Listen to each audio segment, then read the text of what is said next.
আপনি কি জানেন কক্সবাজার শুধু সমুদ্র সৈকতের জন্য নয়, আধুনিক ইতিহাস, প্রকৃতি আর রহস্যময় গল্পের জন্য বিখ্যাত। চলুন ঘুরে আসি বাংলাদেশের এই মনোমুগ্ধকর উপকূল জেলার ৫টি জাদুকরী স্থান থেকে। প্রথমটি হলো কক্সবাজার সমুদ্র সৈকত। এটি পৃথিবীর দীর্ঘতম বালুকা বেলা, যা ১২০ কিলোমিটার জুড়ে। এখানে সূর্যস্নান, জিপ রাইড আর সূর্যাস্তের অপার্থিব সৌন্দর্য আপনাকে ভাসিয়ে নিয়ে যাবে এক নীলাভ জগতে। দ্বিতীয়টি হলো হিমছড়ি। কক্সবাজার শহর থেকে মাত্র ১০ কিলোমিটার দূরে। পাহাড় আর সাগরের মাঝখানে লুকানো এক স্বর্গ। ঝর্ণাধারা, পিকনিক স্পট আর অসাধারণ দৃশ্য একসঙ্গে সব। আর তৃতীয়টি হলো সোনাদিয়া দ্বীপ। ছোট্ট একটি দ্বীপ, যেখানে শীতকালে হাজার হাজার অতিথি পাখির আগমন ঘটে।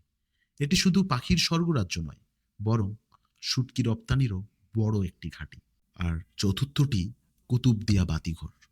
পুরনো বাতিঘর হারিয়ে গেছে সমুদ্রগর্ভে, তবে এখন এখানে রয়েছে বায়ুকুল বিদ্যুৎ উৎপাদন কেন্দ্র, একটি আধুনিক চমক।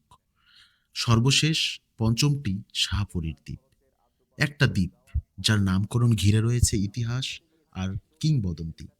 শাহ সুজা, শাহ ফরিদ কিংবা কবিতার শাহপরী, একদিকে ইতিহাস, অন্যদিকে অপার প্রাকৃতিক সৌন্দর্য। এই ছিল কক্সবাজারের ৫টি জাদুকরী জায়গা।